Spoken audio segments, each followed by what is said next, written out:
overfeeling is when you take that thought, I guess, when that overthinked thought. You know what I'm trying to say? The thought that you overthought, right? When you take that thought think that thought. Yeah, I think my thoughts. I thought. I think. Okay, Dr. Seuss. Yeah. So.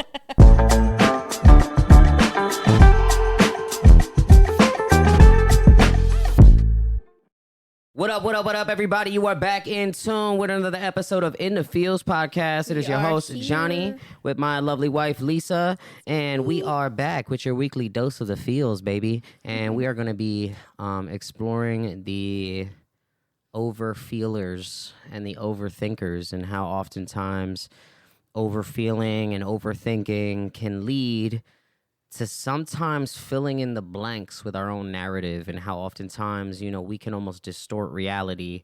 And, I want to start this episode off with some scenarios that can cause the overthinking and the overfeeling. So I figured I'll shoot some scenarios your way. You let me know, the first thought that comes to mind, because oftentimes that first thought is that, the devil's advocate, the little evil voice in the back of your head that's kind of making the situation negative. So I'll rattle some at you. And again, guys, I want you also, if you hear these, drop them in the comments. If you guys are also relating to that situation, or when y'all hear that first thought in your brain when the scenario comes, drop it in the comments below, wherever you're watching, whether it's on YouTube or if you're listening to us on Spotify or whatever streaming platform, wherever you are, we are here. So here we go.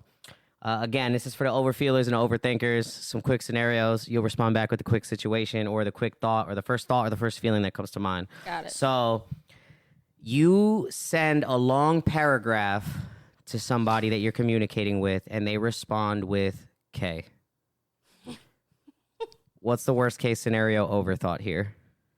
I'm going to, right off the rip, get upset. And because of that, I'm going to be like, they don't care. They clearly don't give a fuck. I don't even think they even read it. They just saw that it was long and just responded with K. Yep. No, I definitely hear that for sure. And then, all right, so imagine someone reads your message at 2:14 p.m. and never responds. Walk me through the overthought interpretation. 2:14 in the morning? No, 2:14 p.m. So in the afternoon, you text somebody, they read it, and then they don't respond. And you there, checking, did they read my shit? Yeah. So what's that? Walk me through the overthought interpretation. How does the thought start to boil up when you see that this important message has been sitting there unread for too long? I'm just gonna go based off of my old self when I would get overthinking and situations that I found myself in that. My first thought was initially going worst case scenario. They're entertaining somebody else. They don't have time for me. They're clearly busy. Not with work or anything important, but doing something that could potentially hurt me. Okay. All right. So this one, I like to call this the neutral emoji situation, where, maybe you send something important, or maybe you extend yourself to a friend or family member, and they respond with just a thumbs up. Give me your dramatic overthought interpretation of that. I'm not important to you. All I get is a thumbs up. Yeah. Yeah. All right, so here's another one. This one's what I like to call the partner's change of tone. So your partner says, "Nothing's wrong, I'm just tired." What's your overthought version of what they really meant? I don't want to talk to you. I need my space. Leave me alone. I got other things going on. But also on the flip, it's who else are you giving your attention to if it's not me? Because you clearly don't have time for me. Mm-hmm. And that's oftentimes the narratives that we paint for ourselves, especially when, we're in situations with people that may not even be necessarily good at communicating. Some people are just not good at it. Some people, especially, I will say, just from the man's perspective, that specific one kind of resonates with me a little bit, because oftentimes as men too, we don't want to burden our partner, right? We want to be the strong one in our relationship. So men, most of the time, they don't ever really be saying what's wrong with them. We try not to come to women with our problems because we want to be the problem solver, not the person with the problem, So I will say, like, sometimes that, that initial thought that you have, which is you don't care, you don't want to communicate with me, you might be entertaining somebody else. On the flip side of that, the truth, there's, the hidden truth within that maybe, again, your partner might be struggling to communicate. And I, too, used to be the same way. Like, it became much easier for me to communicate the issues and express to you the perspective from which I stand as well. So I think I speak on behalf of a lot of men when I say that oftentimes we are concerned about coming to our woman with our problems because, I mean, oftentimes it's usually some shit that you can't fix, because that's like usually your response to me is you're like, baby, I wish I could fix it for you.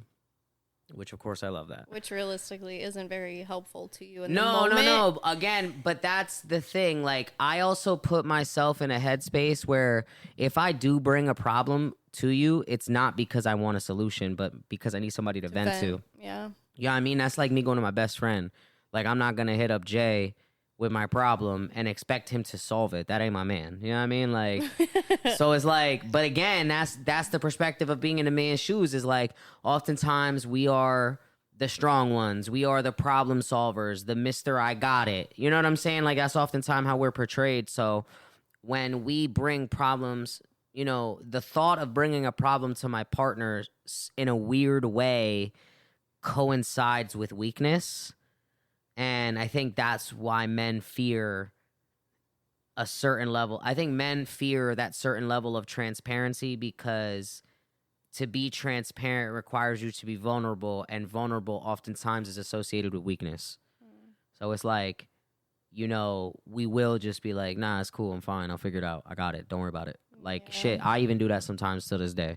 Yeah. You know what I mean? So it's, again, that's just like the truth side of I would say that situation for sure. But yeah, man, if you guys also have any thoughts, like I said, make sure you guys drop it in the comments below. This is a pretty dope way to start the episode. And before we continue, we can give them a word from our sponsors.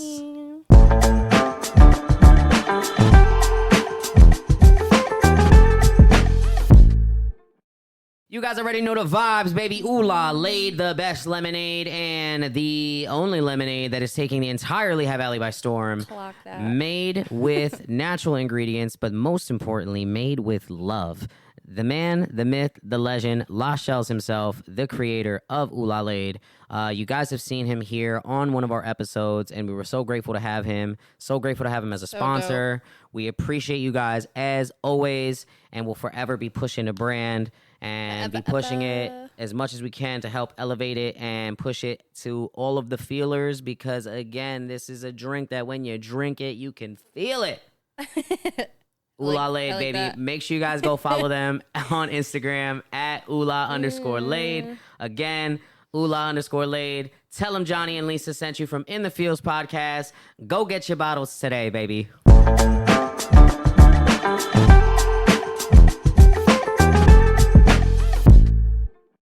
Yes, sir. We are back with your weekly dose of the feels, baby. It's your boy Johnny with my wife Lisa. And yeah, we are back taking a deep dive into the whole concept and realm of overfeeling and overthinking. And, I feel like oftentimes people throw those terms out and don't really understand what they mean. Like, some people be like, oh, I'm an overthinker. But really, you're just somebody who's thoroughly analyze the situations. Like, that doesn't necessarily consider you an overthinker. Like, I tend to think overthinking has sort of a negative connotation to it. It does. So it's like when you overthink, in a sense, you're analyzing the situation to the point where you're almost even looking into the worst outcomes. And I think overfeeling is when you take that thought, I guess, when that overthinked thought.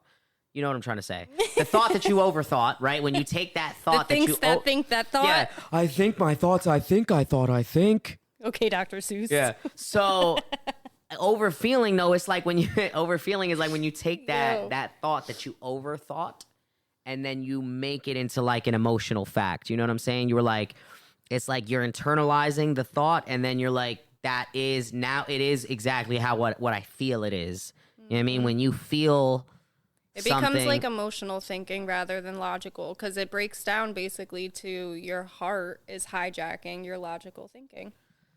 And again, and just from our experience, or at least mine for sure, like oftentimes I feel that when I'm making emotional observations, oftentimes the emotional observation doesn't necessarily align with fact. Yeah, almost never.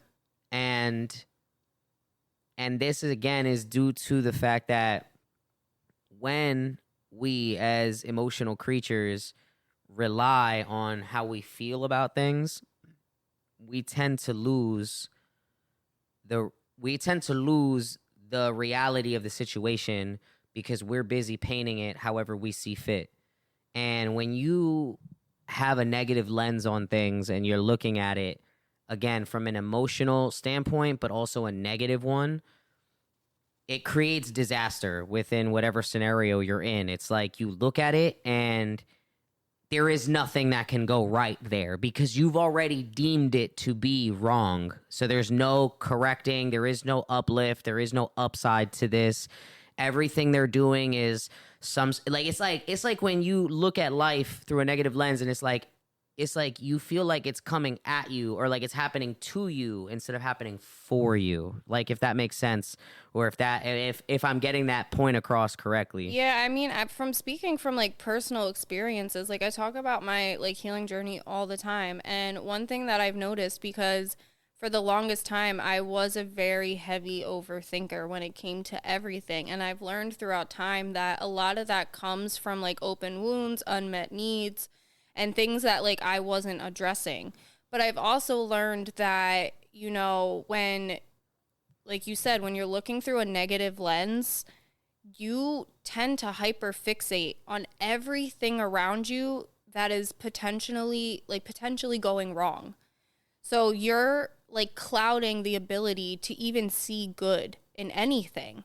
So when you have just such a hyperfixated lens on negativity, it's going to fuel your overthinking because to you now everything in your head, it makes sense because it's like, well, this is wrong, this is wrong, this is wrong.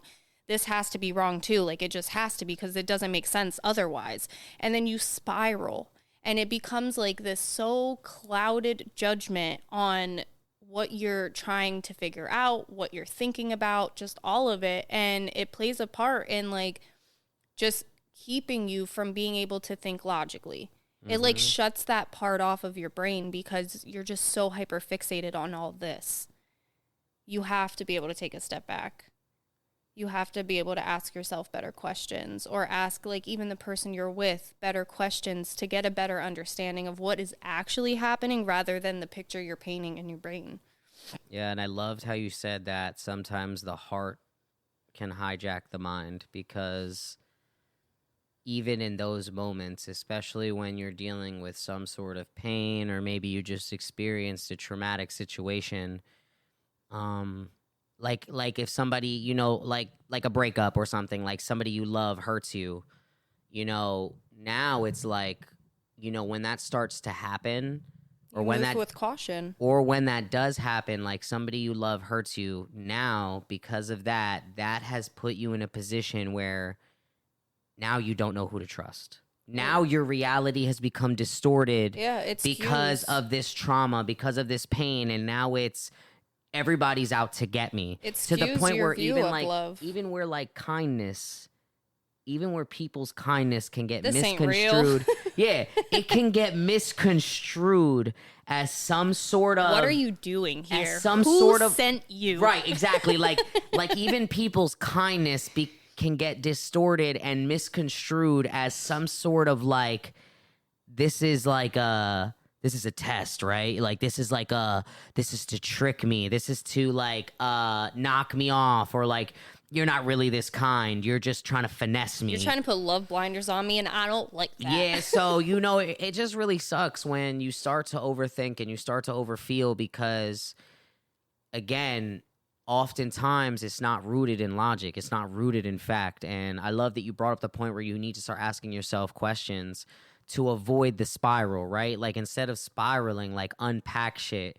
And I'm a big believer of like even putting shit on paper when you feel overwhelmed or have too many thoughts in your mind. Like, you have to be somebody that can break it down and look at it, because if you don't look at it for what it is, you will paint the picture or fill in the blanks. Like, you'll play Mad Libs. Like, people just be playing Mad Libs in real life I with their used to do feelings. that a lot. Yeah, bro. People just be doing that. They'll fill in the blank. It'll be like, "Hi, somebody could be like, "Oh my God, you look beautiful today," and then in your mind, you're just like, "Bitch, I know you're really a hater. You're just saying that because you want to pretend to be cool with me."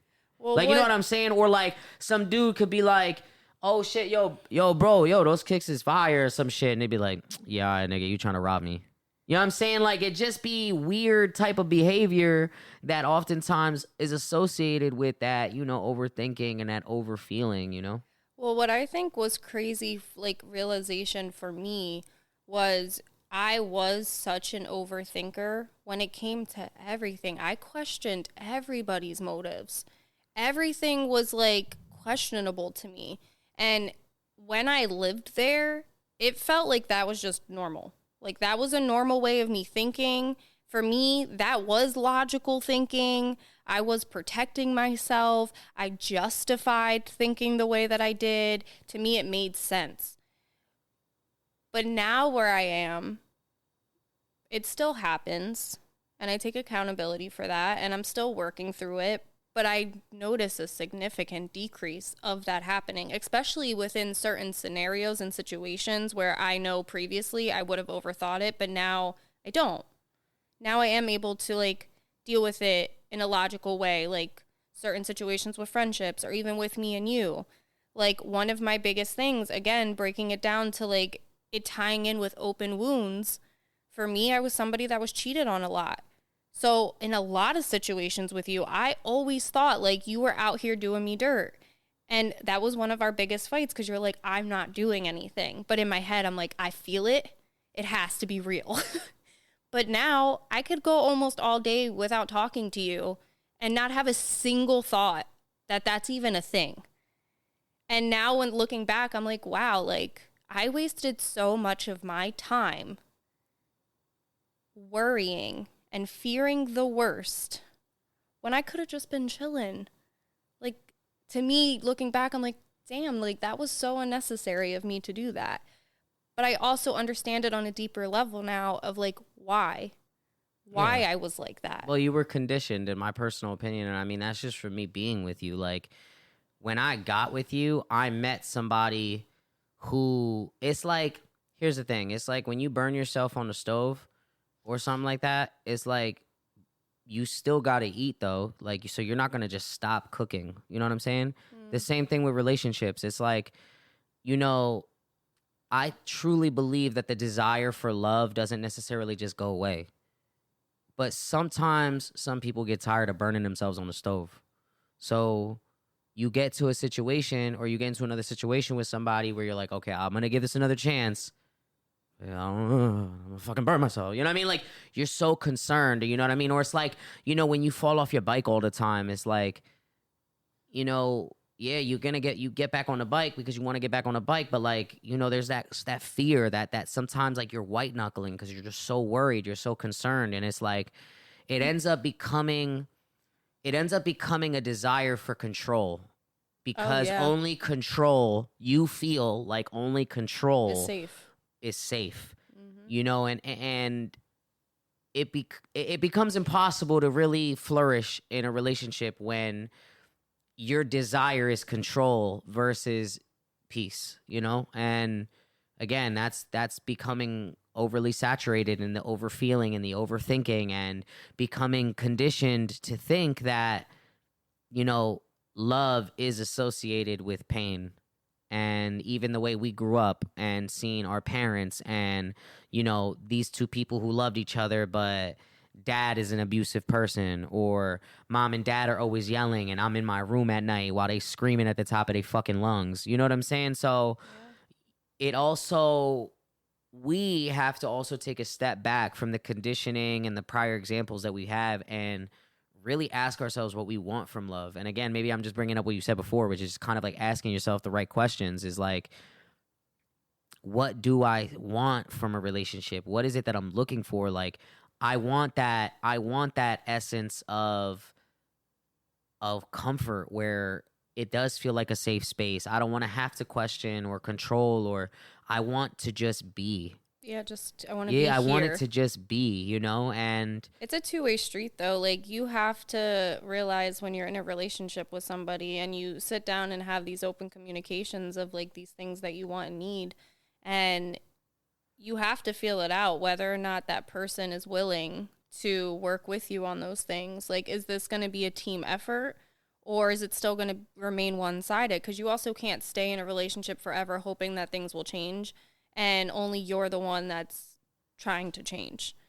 So, like, it has to be a two-way street as well, which, like, for us, that worked. of course, You know what I mean? it can't Like, be lopsided. I mean, at the end of the day, a relationship is when two people come together to move as one. and because of you, I learned that because with all my previous relationships, I stayed in them for years because, like you mentioned, like seeing what we saw as kids, conditioned us for whatever. But like seeing that as kids, it kind of creates an idea for us that like this is just normal, especially when we get older and get into our own relationships and start experiencing those same things. You're like, oh shit, like this is how it is. You know what I mean? But like, I want to be here and I want to be with this person. So I guess I'll just deal with it like my parents did. I feel like too oftentimes like people who are in successful long-term relationships don't really be giving away the sauce. Like they don't really be Ever. they don't like I feel like every person I met who was married, oftentimes the first thought that they would tell me was like, you want my advice? Don't get married.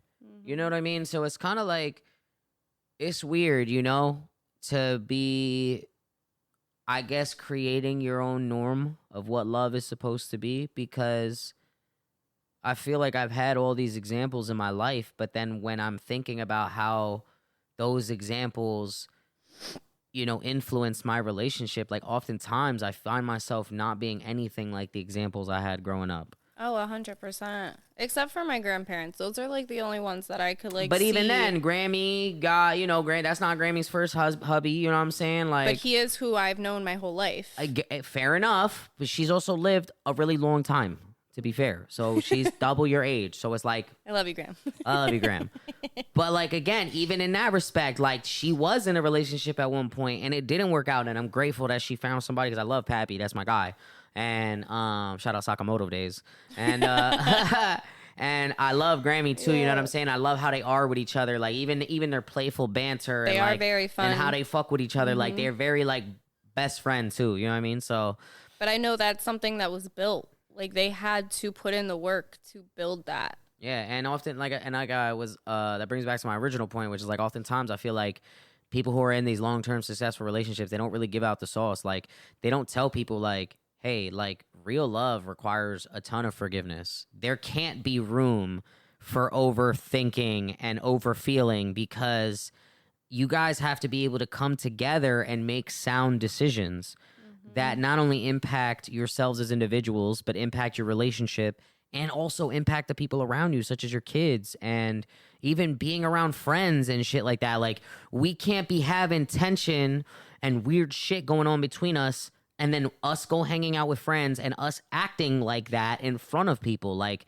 that shit ain't cool either. Like, Because it is noticed. Like we have had, high tension moments and we have gone and hung out with friends. And I've had friends ask me like, are you guys okay? And then it puts you in like an awkward position because it's like, I don't want to talk about it, but it's yeah, like I'm not here to clearly air you out guys dirty can laundry, see it. but like, we not talking. You know what I'm saying?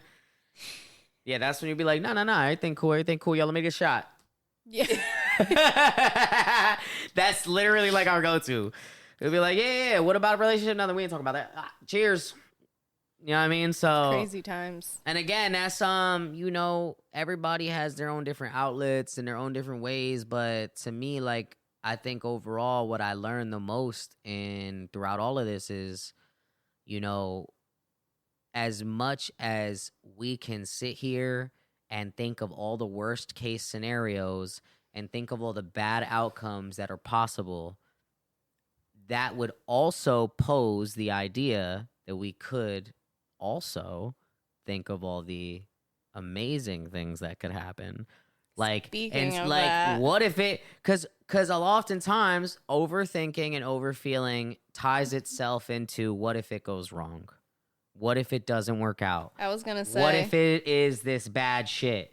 The same way you could do that, because again, that's a choice. I don't give a fuck what nobody says. It really is. The one thing you've got control over is your thoughts. And the power of your thoughts, bro. I'm reading a book right now called Think Rich, Grow Rich. Anybody who's ever read the book already knows that I'm dropping gems right now. That book, I've already had the suspicion that this thought process was possible. That, like, we could seriously choose to also think of, well, what if it goes right? You used to tell me that all the time. I was going to say that. Okay, so this book that was a huge hope for, like, that hope shit to me. really, when I wait till I'm done reading this book, I'm gonna give you the book. But Think Rich, Grow Rich really reaffirmed and solidified that in my brain to the point where now I can't be stopped, bro. I refuse. I no longer will be making excuses. I'm no longer gonna be copping out to some emotional bullshit.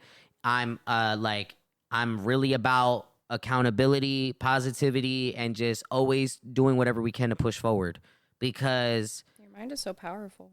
the mind is It's crazy scary. Is people do not so understand insane. that oftentimes, from a psychological standpoint, like they say, somebody who commits a crime once, and gets away with it, let's say, to them, they might be like, phew, right? Like, oh, shit, I did it once. Okay, cool. That's it. That's done. I'm not going to test my luck again. But then somebody who eventually keeps committing crime will eventually adopt the lifestyle of a criminal.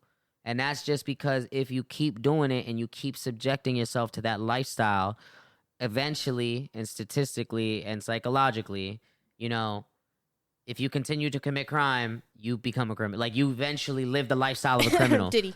No, I'm just Right. Facts. Facts. Hella baby oil. crazy. Hella stuff. Beating bitches. Just weird shit. You know what I mean? Putting hits out on people. It's the worst. Allegedly.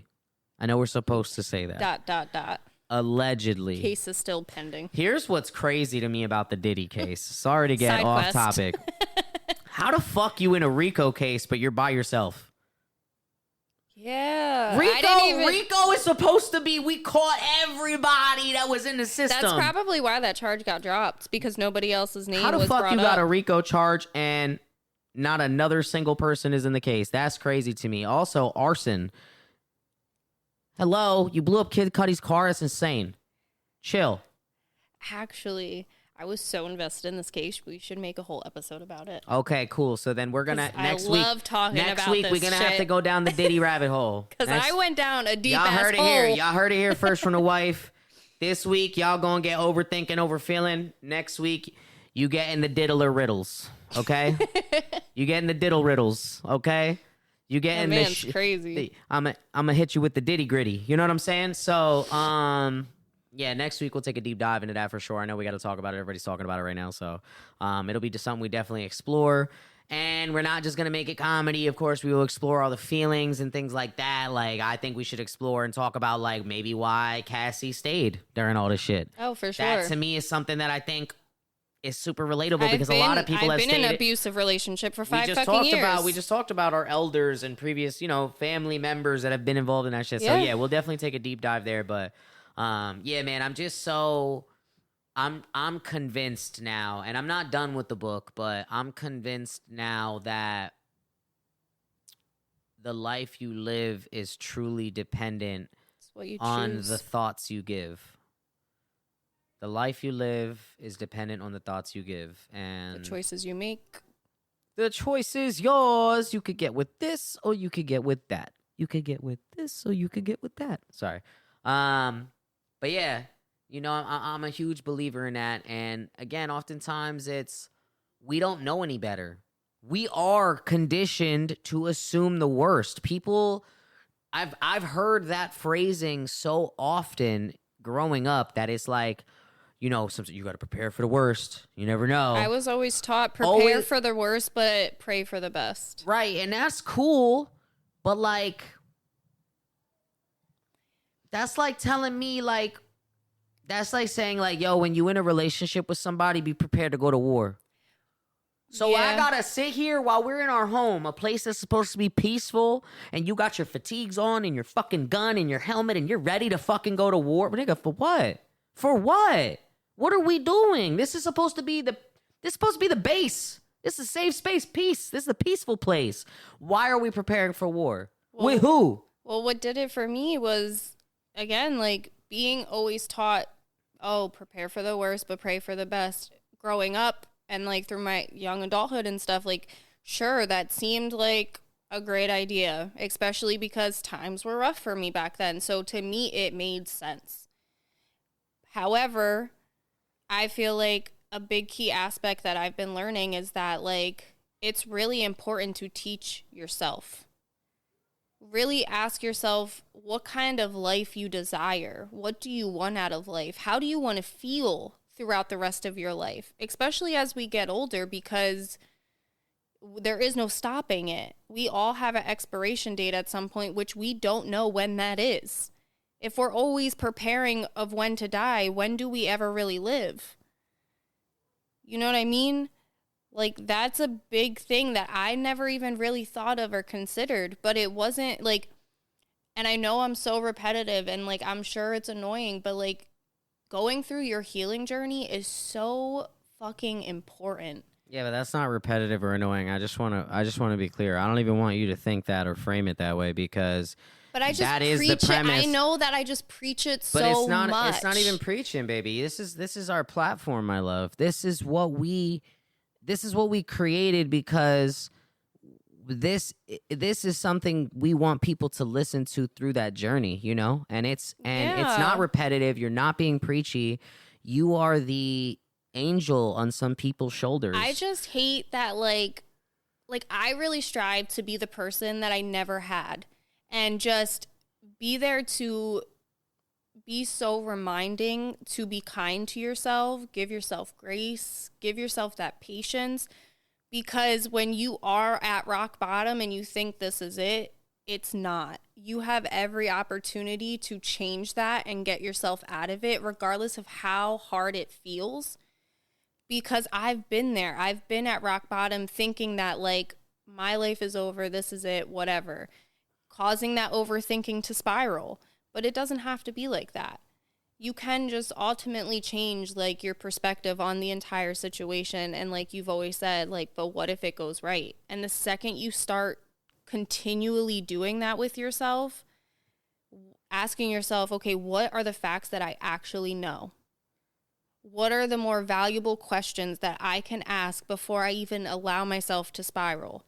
And the more you practice that, you get better at it. Just like anything, shooting a hoop, fucking cooking a dinner, like anything that you can learn that too. Yeah, it takes practice. And that's with everything. Every skill that you learn, I always tell my son this. Like, I tell my son all the time, like, Bob, with anything that you start, you're going to suck at it first. And you have to be okay with that, because if you're not okay with being bad at it at first, you'll never get to the point where you're good at it, because you're so discouraged about being bad at it. Yeah. Instead of, again, reframing that to go, I know I'm bad at it now, but watch me put in the work and watch how good I get at it.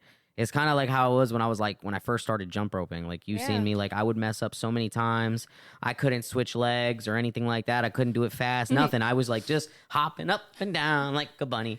Now I'm like almost like boxing, like, you know, kicking both legs out, going really fast, switching legs. Like, so, you know, again, it's any skill requires practice. And I loved how you said, like, you know, just asking yourself those questions, and even like reframing the situation or resettling it and like reanalyzing it and going, you know, getting the facts, lining up the facts and lining the things that you know, instead of doing what a lot of people do when they overfeel and they overthink, which is, I'm going to fill in the gaps. I'm going to play Mad Libs, and I'm going to fill in the gaps with whatever negative shit aligns with my negative conclusion. Yeah. Because if I already have my conclusion, if I already know, like, for example, if it's like, I know you're being a bitch, if that's the conclusion, anything you do prior to that is just a means of you being a bitch. You feel what I'm saying? The same way you could look at me and be like, I know you're being a dickhead, anything I do prior to that is gonna seem like some dickhead shit to you.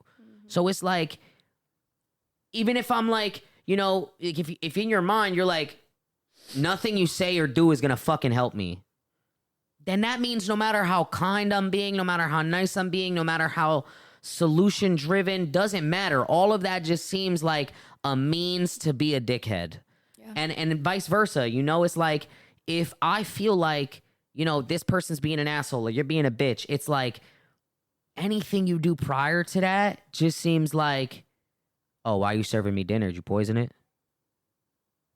That's weird. I'm not gonna eat this. So you take a bite. You know what I mean? Like, just weird shit. Like, people, granted, that's obviously some extreme shit. But like, but I've even seen that in like movies. Like, you know what I'm saying? Like, and again, I'm not saying people shouldn't move cautious, right? Like, yes, you are Protect yourself. You are to protect yourself.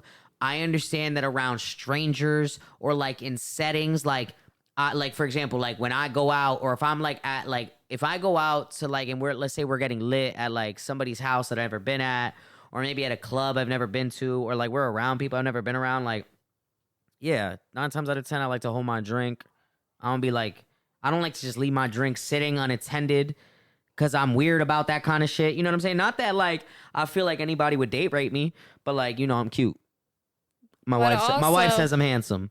But also, it's the same thing, like something that I've realized too. It's all boils down to your decisions, because back when I was such an overthinker, I put myself in questionable situations. Often, I feel like. Now, for me, I mean personally, not you. I'm talking about you. I'm saying like even when I used to overfeel. For sure, put myself in very questionable situations, which only amped up my overthinking because I was seeing a lot more bad shit. But when you make better choices and better decisions, and you're putting yourself around better people, like when we go out to the club, we always have a section away from everybody else. Mm-hmm. We're always safe in some way, shape, or form. Yeah, like we be lit, but we don't be in the mix. I love that. Like, I go out, but I don't drink anymore. So yeah. I'm fully aware of what's happening pretty much the entire night. And I'm more so watching out for my friends while I'm there who are getting lit. Facts. And I'm just perfectly fine chilling with my cup of water. Making friends in the bathroom and shit. Yeah, still, even though I'm not drunk. Girl, I love your outfit. That's you all night. You walk into the club and you're just like, you know what I'm going to do tonight, guys? I'm not going to drink. I'm just going to pour positivity all over all the bitches. It's so funny going out with you because you're just like, you literally compliment. You're such a girl's girl. I love it so much. Which I used to never be. Because when I first met you, you were like, I hate bitches. Literally. I only used to chill with the bros. I'm basically a dude in a girl's body. And I'm like, yeah, but you're mad pretty. And then it's just like, again, as you got into your soft girl era, and again, I think this also comes with the idea of you were conditioned to believe every woman had it out for you, or you were conditioned to believe because of your exes and how they cheated on you, you were conditioned to believe that every woman was trying to steal your man, and that anytime you had it, it's like, and this, women think this all the time. Women think, we just saw it in that that guy, Ryan Davis, that we saw his stand-up, the one that was on YouTube. Mm-hmm. He said in his one stand-up, he said, y'all be thinking all these girls want to fuck your man. Like, we just go to the grocery store and she'd be like, she calling her friend like, girl, you not gonna believe who just walked into the grocery store. Mm-hmm. Yep, her man. Mm-hmm. He's here, girl. You better get down here. We gotta fuck him. Right on the bread. Like, come on, man. That shit don't be happening, bro. But girls be thinking that shit. And that's like, that's the overthinking, the overfeeling that is, again, conditioned through trauma and negative circumstances and negative situations that have happened prior. And it just, you know, when you get to that point where you don't have to feel that way, or you actually do have control of your thought process. Like, I think, like I said, it's everything in a whole. It's who you surround yourself with, the environment you surround yourself in, you know, the people you pour into, like, how are they pouring back? I think it's just everything as a whole plays a part in the things that you're going to overthink in the way, because, like, now, the only thing I ever overthink is like when I get overwhelmed with too many tasks and then I start freaking out because I'm like, I'm not going to be able to do this. Mm-hmm. Before, I used to overthink with everything. I do that at work all the time. I literally walk into work, and then when the phones are ringing, but then I have a customer texting me, and then I have messages on my Teams, and then I have an email from another customer. that immediately, like, it makes my chest tight. I'm like, it makes my chest tight, and then I have to, like, I literally have to take a deep ass breath. And honestly, this is part of the reason I stopped smoking in the morning. I don't even smoke before I go to work anymore. Like, for any of the feelers that are in tune, I am very 420 friendly. So if you guys hear me talking about smoking, I'm not talking about cigarettes or anything like that. And dude, I feel like at some point, like, I should just be able to burn on these episodes. But either way, we'll figure it out. Like Drink Champs. Like on Drink Champs, they just be burning, drinking. one day it'll be legal here. Yeah. I mean, dude, I got a medical card. So like, You're still supposed to do it in I private. get really anxious sometimes when we shoot these podcast episodes. But no, yeah, man, I just feel like, again, like, that's even, like, why I stopped smoking a lot in the morning, too, because, like I said, when I get to work, I want to be fully present. Not necessarily fully present, because I can smoke and be super functional. I know, it's crazy. But what I mean is, like, I don't want to be, like, dismissive of shit either, because that's one thing I will say, like, about smoking is, like, you smoke and you get the case of fuckets. Yeah, like, there's something in Cat Williams said it best, there's something in weed called fuck it. And if you just have a little bit of weed, you don't give a fuck about shit, basically. And it's like, man, the lights could go off and you could be like, fuck them goddamn lights. Man, fuck them lights. I got some candles. I've been waiting to burn them bitches. You know what I'm saying? That's my favorite stand-up. Oh, so funny. So funny. It's cryptochronic color light. You know what I mean? Like, this shit right here, this shit called death. I'm so dead. You hit this shit, you can't hear shit. You know what I mean? So, but, yeah, like, again, when I get that overwhelming feeling, like, I've had to come up with a system of when I get to work, and I even shared that with you, like, because when you go to work, like, yo, break your day down and prioritize the tasks that you have to get done based on the necessity of them. So, like, when I have a client who's waiting for a quote or things of that, so I'll prioritize that. Cool. I'll get that out the way. Then I have to, like, do, you know, maybe, like, customer profiles and organization of that. So, boom, that's next, because that's not pressing versus, like, the sales, right?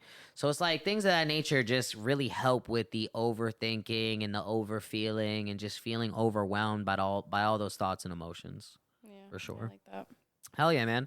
Well, let's get into the end of the episode. Now, usually, to all the feelers that are in tune, we're going to switch it up on you guys. Whoop. Now, normally, when we finish our episodes, we usually do a question time where we go back and forth and we ask each other questions. I felt like maybe this time we could do something a little bit different. Like it. And I want to go with a segment that I'd like to call What I Learned This Week. Now, what that means, what I learned this week, is based on the topic or discussion that we had for this episode, we want to apply that topic or that theme to maybe what we learned about ourselves or maybe somebody else or a certain situation that kind of coincides with the theme and the topic.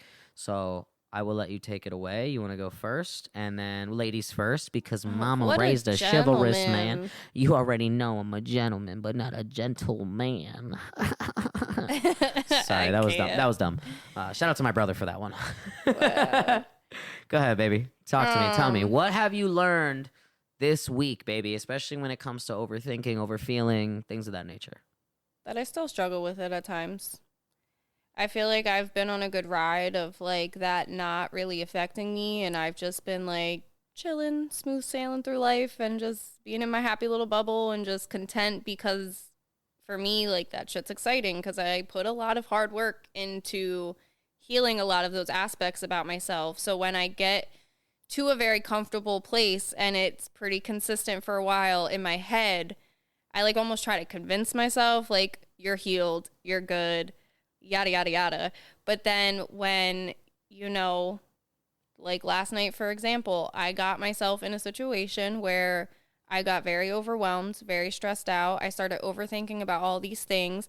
And again, my emotions completely hijacked the situation. I couldn't process anything logically. And I was so stuck in that mindset in that moment that, like, I couldn't even dial it back or turn it down. Like, I literally just got extremely emotional about it. I broke down crying. I gave you attitude. And then at the end of the night, I'm like, now I have to, like, you know, look back on what happened and, you know, evaluate it and see, like, where I went wrong and, like, the choices and actions I made throughout the process, and, sit back and be like, yeah, that wasn't cool. I had to hold myself accountable. I had to apologize. And then really, assess like, okay, like maybe there are still parts of me that like I still need to continuously work on, and give myself that grace. Like, it's okay.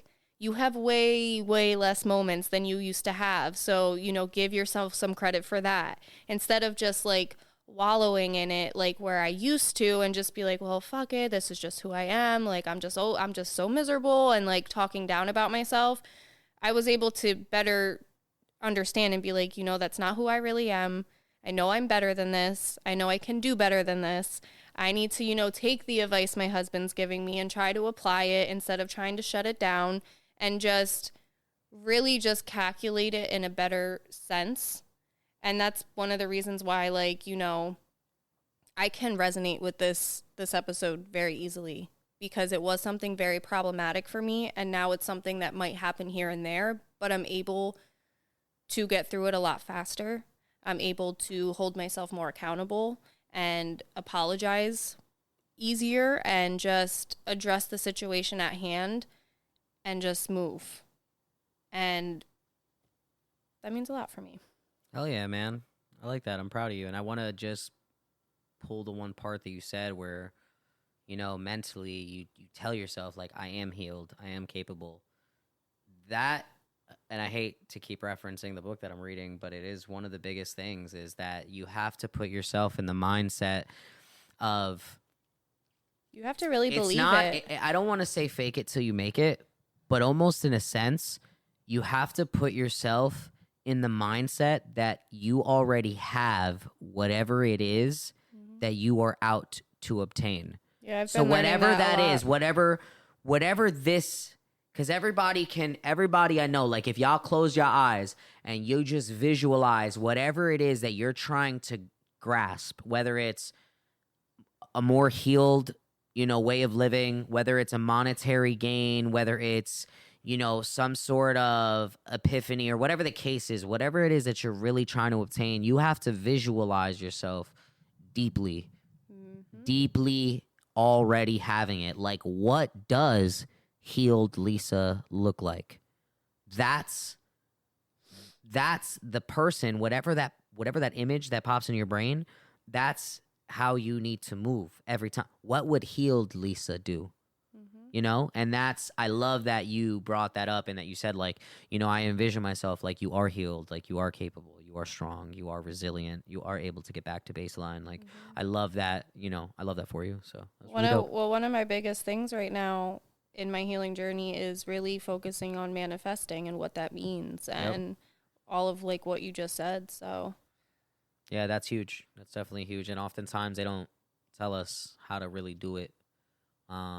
Which is, again, why I recommend the book. Like, I'm gonna let you read the book after me. You have to. It will really change. I have to finish my one book, but with then the Mel Robbins book, right? Yeah. And then after finish that one, I highly, highly recommend Think Rich, Grow Rich. Like, I know it sounds like just a money thing, but it's not. Like, yes, it applies to all things in life, and it can even apply. The book even tells you, like, this mentality can also even apply to those. Like, you can use it to build, but you can also use this to destroy. It works both ways. Again, the same way that you can think the worst, you can also think the best, So yeah, hell yeah, man. That was dope. I like that. I love that. And I love that for you. And congrats, baby. I'm glad you are making progress within your healing journey. Proud of you always. Love you. I love you. All right, so what have I learned this week? I wrote mine down. I know, because I'm not as nice as my wife is freestyling, apparently. But what I learned this week that silence isn't rejection. Sometimes it's just silence. My mind always tries to give it a meaning, and usually it wants to choose the worst one. So I've been practicing something new. I started assuming the best instead of assuming the worst. And it's wild how that tiny shift changes how I feel. So instead of spiraling, I feel calmer. And instead of taking things personally, I feel grounded. Choosing a better narrative actually gives me emotional peace that I didn't even realize I needed. And yeah, man, I mean, even with simple shit, like, getting cut off while you're driving. Oftentimes, that shit used to really, really piss me off. Lately, you can even ask Maya. She's been in my front seat. I'll be like, oh man, that guy must be in a rush.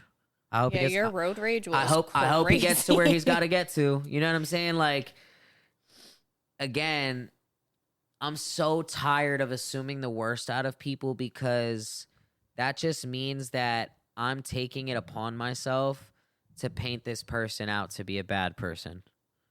And that's not fair. And that's not fair to them because I'm not even giving them the opportunity or the space, which, again, if this is a relationship, whether it's a friendship or a romantic relationship like ours or even with family, at the very least, if I love you and I respect you, I should always grant you the space to defend yourself in the instance I feel like you did something wrong. Or at the very least, I should be able to come to you with something that may have bothered me to give you the opportunity to offer me, again, clarity. Instead of, like, oftentimes I feel like people be looking for closure, and closure I feel like oftentimes is associated with some sort of negative connotation because when I think closure, I'm thinking like, okay, I just want you to confirm my negative thoughts. Yeah, I want it to be validated. Versus I seek clarity now. So like I just want to Ooh, clarify. I like how you put that. Yeah, closure we oftentimes is like, I just want to make sure it's true that you hate me. Weird. I fucking knew it. Yeah, exactly. You want the aha moment because I knew you were a fucking cunt. You know what I mean? Like that's what you're looking for. You're Yeah. looking to be right for the wrong reason when you want closure. I like the way you put Versus that. like for me, I seek clarity. Clarity to me, when I think clarity, I think sunshine. I think the clouds are and now the sky is clear. I can see clearly now the rain is gone. So clarity, when I think clarity, I'm thinking also even a certain level of transparency because, you know, when you're looking through glass, you want the glass to have a high level of clarity. You want it to be able to be transparent. So it's like, to me, closure oftentimes means, again, enclosed closure, like to put a lid on it. Like, now we're doing this. Yeah. I'm cutting it off. I'm closing the lid on whatever this was. Versus clarity creates, again, there's that transparency between us. So yeah, man, that's really something I've just been really focused on. That's something I learned this week is just, you know, to stop assuming the worst. We have control over our thoughts, and, you know, that little shift in perspective can save so much fucking resentment. And like, you know, like I've always caught myself like replaying conversations in my head, but like with a negative tone and shit. And like, you know, I just learned to stop doing that shit, bro. It's not worth it. It's not worth the pain to be a negative motherfucker. It's really not.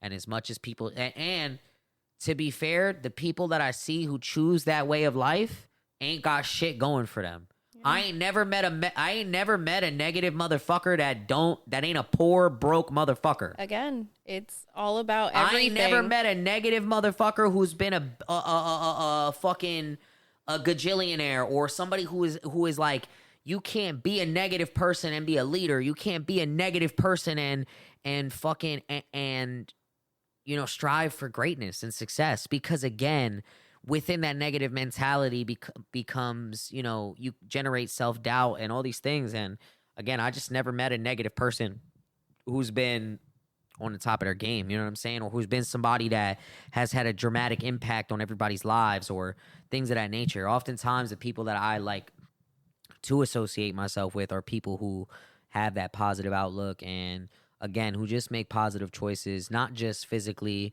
but mentally as well. Like, you know, it's a whole construct. And, you know, again, just not taking... Oftentimes I feel like we take kindness for granted, man. We feel like people just don't have that ability anymore. So we don't even give them the opportunity to possess it because we've already snatched it from them with our negative mindset. Yeah. I don't even think you can be fucking nice. And if you do some nice shit, it's an ulterior motive. You're doing it because you're trying to finesse me. You're trying to get close to hurt me.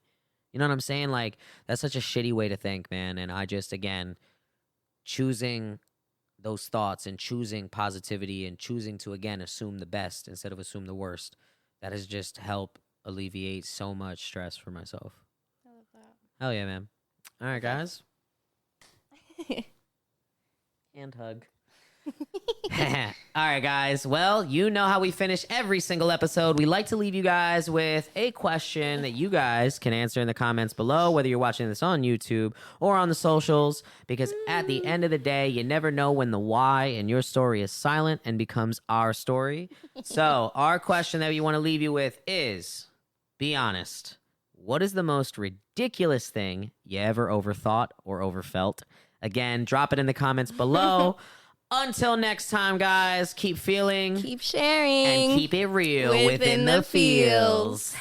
Ooh.